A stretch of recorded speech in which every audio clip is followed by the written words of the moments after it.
Welcome to our channel. Diabetes ఈ పేరు విన్న వాళ్ళంటూ ఎవరు ఉండరండి. కంపల్సరీ ప్రతి ఇంట్లో ఒక పర్సన్‌కి అయితే కంపల్సరీ డయాబెటిస్ ఉంటది. సో, మన ఇండియాలో 60% పీపుల్స్‌కి డయాబెటిస్ ఉంది. అట్ ద సేమ్ టైమ్ మన హైదరాబాద్ వచ్చి డయాబెటిస్ హబ్. సో, ఇంతగా పెరిగిపోవడానికి గల కారణాలేంటి? అసలుకు మనం డయాబెటిస్ ఎందుకు మనకు వస్తా ఉంది? ఈ విషయాలన్నీ తెలియజేయడానికి మనతో పాటు ఉన్నారు MD general medicine doctor Rajesh గారు. సో, సార్ ద్వారానే ఈ విషయాలను తెలుసుకుందాం. నమస్తే సార్. నమస్తే. సార్ హైదరాబాద్ వచ్చేసి డయాబెటిస్ హబ్ సార్. మనం చూస్తే ప్రతి ఇంట్లో ఉంటుంది డయాబెటిస్. ఆ పేరు ఒకప్పుడు మనం వినలేదు. ఇప్పుడు వింటున్నాం రెగ్యులర్‌గా. సో, ఇంతగా పెరిగిపోతుంది అంటే మనం చేస్తున్న కొన్ని తప్పుల వల్లనే అని ప్రతి ఒక్కరికి తెలుసు. సో, అలాంటి తప్పులేంటి? సో, ఈడ చాలా ముఖ్యమైన అంశం చెప్పారు మీరు. హైదరాబాద్ హబ్ ఆఫ్ డయాబెటీస్ అని. Yes sir. వాస్తవానికి ఇక్కడ కల్చర్ మీరు గమనించుకుంటే, ఫర్ ఎగ్జాంపుల్ మిమ్మల్ని ఒక ప్రశ్న అడుగుతున్నాను నేను. Okay sir. హైదరాబాద్ వస్తే అందరూ చేయాల్సిన పని ఏంటి చెప్పండి ఒకసారి? కంపల్సరీ హైదరాబాద్ వచ్చారంటే దమ్ బిర్యానీ టేస్ట్ చేయాల్సిందే. So, dum biryani basmati rice. బాస్మతి రైస్‌లో గ్లూకోజ్ కంటెంట్ ఎక్కువగా ఉంటది.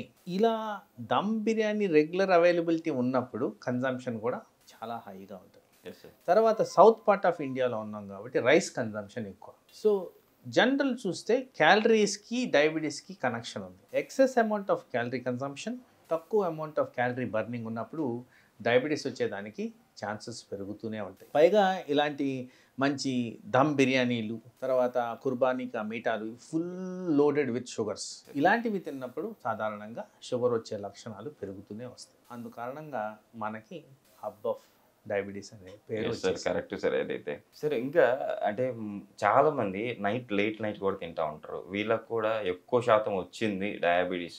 మన హైదరాబాద్‌లో చూసుకుంటే 30% పీపుల్స్ వచ్చేసి లేట్ నైట్ తినేవాళ్ళు. వీళ్ళకి కూడా వచ్చిందని చెప్పేసి కొన్ని గణాంకాల ప్రకారం నేను విన్నాను. ఇది కరెక్ట్ అంటారు? Perfectly correct. 100% దీనికి ప్రూఫ్ అండ్ ఎవిడెన్స్ సైంటిఫిక్గా ఉందండి. సో సాధారణంగా మనం గమనిస్తే బాడీలో జరగాల్సిన జీవక్రియలు ఏవైతే ఉంటాయో ఆ జీవక్రియలు ఒక క్రమంలో జరగాలి. సో మనము ఉదయం లేచినప్పటి నుంచి సాయంత్రం వరకు ఒక యాక్టివిటీ అనేది మెయింటైన్ చేస్తాం. ఎప్పుడైతే యాక్టివిటీ అయిపోయిన తర్వాత ఎక్సెస్ అమౌంట్ ఆఫ్ క్యాలరీస్ బాడీలోకి వెళ్తే అది డైరెక్ట్గా దారితీసేది ఉబ్బకాయానికి. Okay sir. సో జీర్ణశక్తి తగ్గిపోయే టైంలో మనం ఎక్సెస్ అమౌంట్ ఆఫ్ క్యాలరీస్ బాడీలోకి ఇస్తే అది ఫ్యాట్గా కన్వర్ట్ అయ్యి ఫ్యాట్ డైరెక్ట్గా కాజు ఇన్సులిన్ రెసిస్టెన్స్, డయాబెటిక్ ఏదైతే మూల కారణమైన హార్మోన్ ఉంటుందో అది పనిచేయకపోయే తత్వం వస్తుంది. ఓకే. సో ఆ తత్వానికి మనం పెంపొందించే విధంగా రోజు రాత్రులు ఫుడ్ తినడం మొదలు పెడితే ఇలాగే డయాబెటీస్ ప్రభావం మీద మనకు ఉంటుంది. తర్వాత ఆ కన్జంప్షన్ ఆఫ్ ఫుడ్ కూడా ప్రాసెస్డ్ ఫుడ్ ఎక్కువగా తింటున్నాం. Yes sir. So processed food అనగా ఏంటి? High calories, high sugars. So అది బేకరీ ఫామ్లో అవ్వచ్చు, ఇంకో ఫామ్లో అవ్వచ్చు, బిర్యానీ ఫామ్లో అవ్వచ్చు. బట్ ఆ consumption of excess amount of calories plus processed food ద్వారా వచ్చేది ఈజీగా డయాబెటిక్ దారితీస్తుందని సైంటిఫిక్ సూచనలు సలహాలు ఉన్నాయి కాబట్టి అలాంటి ఫుడ్ అవాయిడ్ చేయడం అనేది ఇంపార్టెంట్. సార్ ఇప్పుడు డయాబెటిస్ ఉన్న వాళ్ళకు మెట్ఫార్మిన్ వాడుతూ ఉంటారు టాబ్లెట్. మెట్ఫార్మిన్ టాబ్లెట్లు వాడడం వల్ల విటమిన్ B12 లోపం వస్తుంది అని చెప్పేసి నేను విన్నాను. సో దీనికి ఆల్టర్నేటివ్గా ఏమైనా మెడిసిన్స్ ఇస్తారా? లేకపోతే అది ఎంతవరకు మనకు మేలు అంటారు? ఫస్ట్ ఆఫ్ ఆల్ మీరు చెప్పిన దాంట్లో ఫ్యాక్ట్ ఉందండి. మెట్ఫార్మిన్ ద్వారా B12 డెఫిషియన్సీ వస్తుంది. అయితే దాన్ని రీప్లేస్మెంట్ చేసుకోవడం సింపులెస్ట్ థింగ్ ఎవరన్నా పర్సన్కి నిజంగా B12 డెఫిషియన్సీ ఉంటే. ఎందుకంటే ఆ కారణంగా మెట్ఫార్మిన్ని మానేయడం మోస్ట్ ఫూలిష్ థింగ్. ఎందుకంటే metformin is a basic drug for diabetes. దాని కారణంగా ఈ ఇన్సులిన్ రెసిస్టెన్స్ తగ్గుద్ది, బరువు తగ్గుద్ది. తర్వాత మనము ఈ ఫ్యాట్ రెసిస్టెన్స్ని కూడా తగ్గించే విధంగా ఈ మెట్ఫార్మిన్ అనేది పనిచేస్తుంది. Simple drug, cheap drug. ఒక్కసారి డయాబెటీస్ వస్తే లైఫ్ లాంగ్ మందులు వాడాలి. సో ఆ విధంగా కూడా pocket saving drug.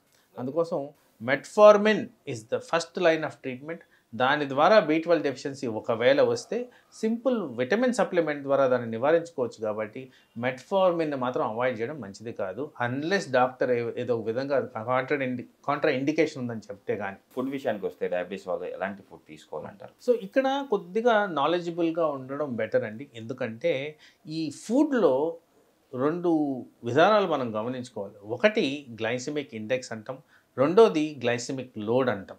Glycemic index అంటే ఒక పదార్థం నుంచి త్వరగా షుగర్ రిలీజ్ అవ్వడం అనేది జరుగుతుంది. సో ఆ రిలీజ్ అనే దానికి నంబర్లు క్రైటీరియా ఉంది. సో ఒక డయాబెటిక్ పర్సన్కి గ్లైసెమిక్ ఇండెక్స్ అనేది బిలో 50 ఉంటే సేఫ్ అని శాస్త్రపరంగా ప్రూవ్ చేశారు.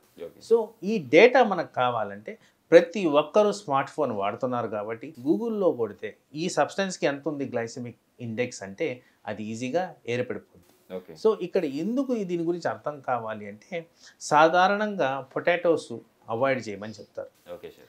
క్యారెట్స్ని కూడా అవాయిడ్ చేయమని చెప్తారు. కానీ వాస్తవానికి గమనిస్తే ఇక్కడ గ్లైసెమిక్ లోడ్ అనేది ఈ రెండిటికి సమానంగా ఉన్నా కానీ గ్లైసెమిక్ ఇండెక్స్ అనేది మారుతుంది. సో ఇది కొద్దిగా కన్ఫ్యూజన్గా ఉంటుంది, కానీ కాస్త మళ్ళీ రెండోసారి వింటే మీకు అర్థమవుద్ది.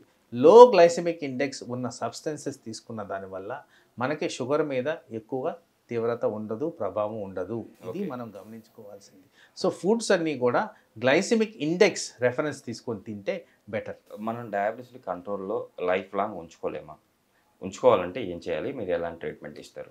మనసు ఉంటే మార్గం ఉంటుంది. సో ఫస్ట్ అండ్ ఫార్మోస్ట్ ఒక ఓరియంటేషన్ అనేది కావాలి. డయాబెటీస్ని కంట్రోల్లో ఉంచాలంటే నేను ఇదివరకు చెప్పినట్టు జీవక్రియలు ప్రాపర్గా ఉండాలి.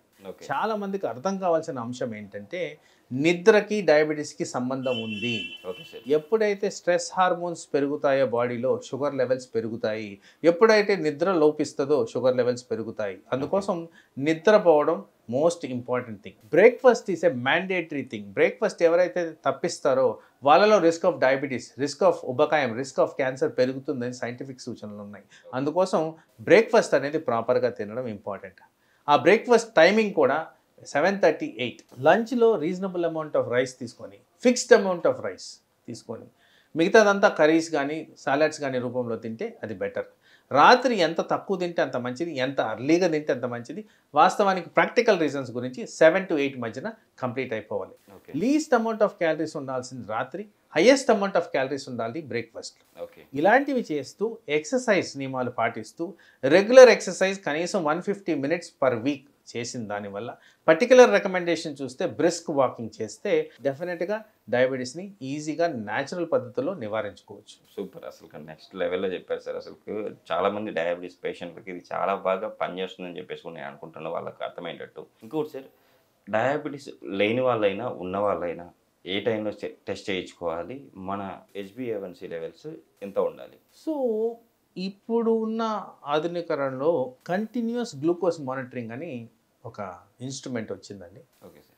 అది ప్రాక్టికాలిటీగా చూసుకుంటే అరౌండ్ 5,000 రూపీస్ అవుతుంది. అది అట్లీస్ట్ వన్స్ ఇన్ 3 months కానీ 6 months కానీ ఇలాంటిది పెట్టుకొని గమనించుకుంటే మంచిదని నా అభిప్రాయం. ఓకే.